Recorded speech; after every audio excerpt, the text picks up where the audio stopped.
China का जो economy है वो लगातार दिन ब दिन नीचे जा रहा है, उसका एक्सपोर्ट दिन ब दिन गिरते जा रहा है लास्ट 3 महीने से। फैक्ट्री का जो आउटपुट है वो 2 साल में सबसे ज़्यादा निचली स्तर पे है।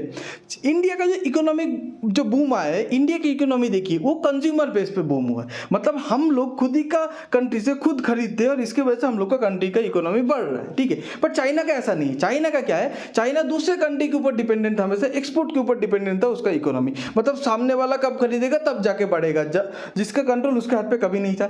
चाइना पे हर एक चीज का प्राइस घट रहा है। आप सोचेंगे घट रहा है तो अच्छी बात है, पर ये अच्छी बात नहीं है, क्योंकि अगर आपको पता है कि कल इस चीज का प्राइस घट जाएगा तो आप आज वो चीज खरीदेंगे नहीं खरीदेंगे, ये है। और इसीलिए उसका जो डिमांड है, कंजम्पशन है, स्लो होता जा रहा है। अब चाइना प्लस वन पॉलिसी भी चाइना की इकोनॉमी को हट कर रहा है, मतलब आज सारा कंट्री चाहता है जो सिर्फ चाइना पे मैन्युफैक्चर करता था वो अभी चाइना के साथ साथ एक दूसरा कंट्री ढूंढ रहा है मैन्युफैक्चर करने के लिए। जैसे एप्पल चाइना के साथ साथ अभी इंडिया पे भी मैन्युफैक्चर करने के बारे में सोच रहा है। एप्पल बोला है कि जितना भी सारा एप्पल का आईफोन बिकेगा यूएसए में वो सारा इंडिया से मैन्युफैक्चर होके आएगा।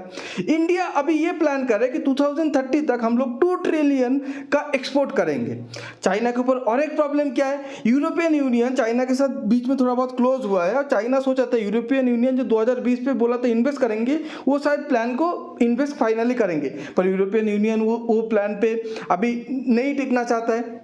चाइना का जो पॉपुलेशन है वो भी धीरे धीरे बहुत ही एज होते जा रहे हैं, तो जिसकी वजह से सबसे बड़ा प्रॉब्लम है चाइना का जो काम करता था, काम करके दूसरे कंपनी के लिए काम करके मैन्युफैक्चर करके जो पैसा कमाता था, वही अभी काम करने वाला पॉपुलेशन धीरे धीरे ओल्ड होते जा रहे हैं। ये चाइना का सबसे बड़ा प्रॉब्लम है। चाइना को आज के डेट पे एक चीज समझ लेना चाहिए कि अभी ये दूसरे कंट्री के साथ लड़ाई करके कोई फायदा नहीं है। तो चाइना का फायदा इसी में है, इंडिया के साथ बड़ा कंट्री जैसा कोलैबोरेट करे, बॉर्डर टेंशन दूर करे और अपना और इंडिया का दोनों का डेवलपमेंट एक साथ आगे लेके जाए। इंडिया भी अपना लेके जाएगा, चाइना भी उसके साथ लेके जाए।